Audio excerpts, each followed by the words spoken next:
Hey everyone, and welcome to another Explainer.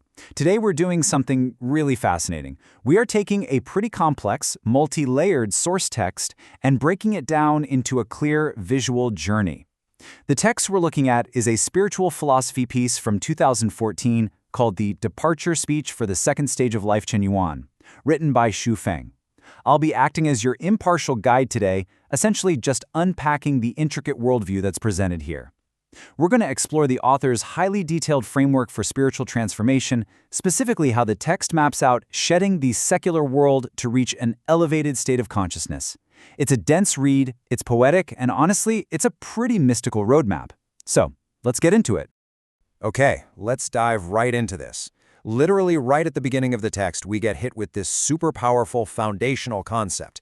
It says, saying farewell to the past and welcoming the future, creating something from nothing. And this perfectly sets the stage for the entire document. The author is describing a massive, metaphorical life transition. We're not just talking about, turning over a new leaf here. It's presented as a total philosophical reset. To create something from nothing implies that the author is completely emptying out their spiritual vessel to make room for an entirely new reality, treating everywhere they go as a fresh oasis. So phase one of this framework is all about resolving the past and clearing out that karmic slate. Before any forward movement can even happen in this philosophy, the past has to be definitively settled. The text lays out this really clear journey of the soul timeline.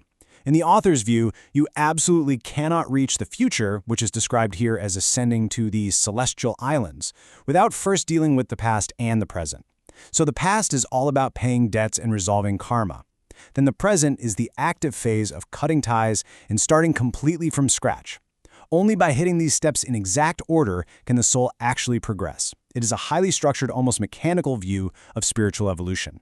A really crucial point is how the author interprets their own past. They write, "The difficulties I have encountered are due to karmic retribution, the arrangement of the Tao." So the text presents this view where past hardships aren't just random, meaningless tragedies, right? Instead, they're seen as necessary karmic retribution, debts that literally had to be paid. And what's really notable is the author's attitude towards this. The text says, these hardships are accepted gladly, no grudges whatsoever, to achieve a spirit that is perfectly clear and bright. It's an active, intentional embracing of past pain to basically clear out the spiritual pipes. Moving right along to the next major phase, severing worldly ties and leaving the secular world entirely behind.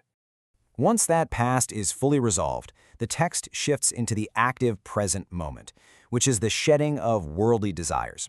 Specifically, Xu Feng claims to be leaving behind his hometown, loved ones, the hustle and bustle of everyday society, and the pursuit of fame and fortune.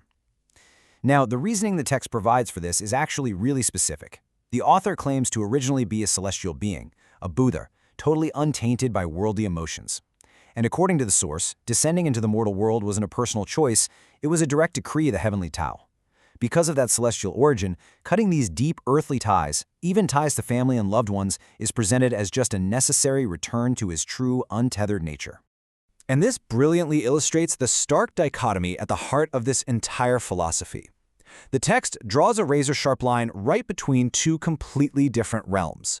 On one side, you've got the secular world, which the author describes in some pretty extreme terms, calling fame and fortune mere dust, and labeling worldly love as actually foul and stinking. Then, on the flip side, you have the spiritual realm, that's characterized by a pure heart, serenity, and a bright future.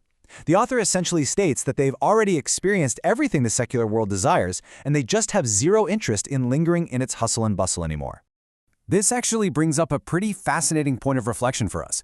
Think about it. What anchors you to the material world? Whether it's our jobs, social standing, or just our stuff, we all have ties. The author's really radical departure from these anchors definitely taps into that universal human desire we all feel sometimes, the craving for just a totally clean slate. So, what happens after those ties are completely cut? That brings us to embracing the Tao and aligning with nature. Seriously, once those material anchors are gone, how does one actually live day to day? The text gives us the core attributes of the author's new state of being, and it is super focused on living in the present. It's all about naturally following the Tao, making sure every word and action aligns effortlessly with nature. One detail that really stands out is the mention of planting grass and trees as being the author's fundamental nature.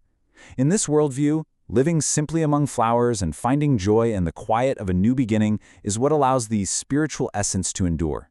It paints a very vivid picture of a tranquil, nature-bound existence that is completely stripped of modern anxieties.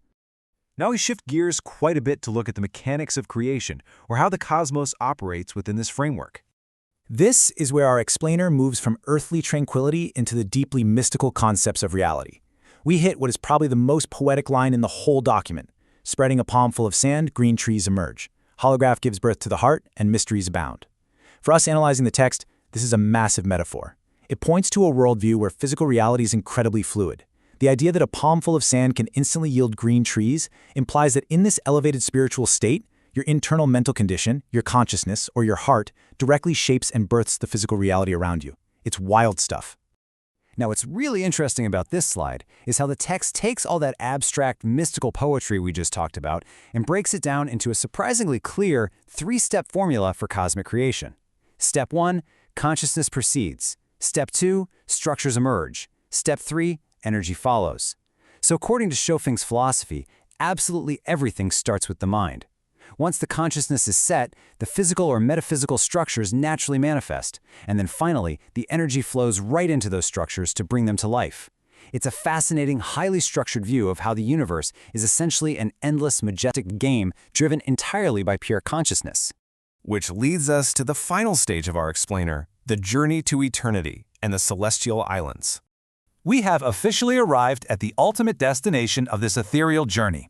After clearing past karma, severing all those worldly ties, aligning with nature, and mastering the mechanics of consciousness, the author reaches this profound sense of self-realization. The text says, "I am a rare flower of the heavenly kingdom, untouched by the worldly hustle and bustle." It uses this striking imagery of a single, graceful flower blooming in the middle of 1,000 miles of frozen, barren land. It's a metaphor for remaining spiritually pristine and alive, even when you're completely surrounded by the cold, dense reality of the material world.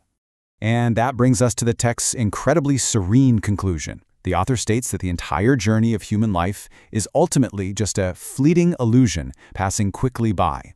Because of that realization, they're able to move gracefully forward to their final destination, the fourth level of meditation, which links directly to the celestial abode.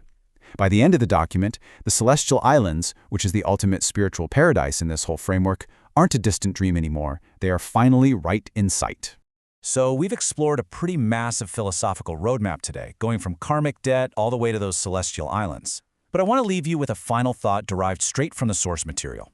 If, as the text argues, the life we cling to so tightly is truly just a fleeting illusion, how does that change the way you approach your own daily hustle and bustle? Does it make the stresses of the secular world feel maybe just a little bit lighter? It's a really provocative question to ponder. Thank you so much for joining me on this explainer. Keep questioning, keep learning, and I'll catch you in the next one.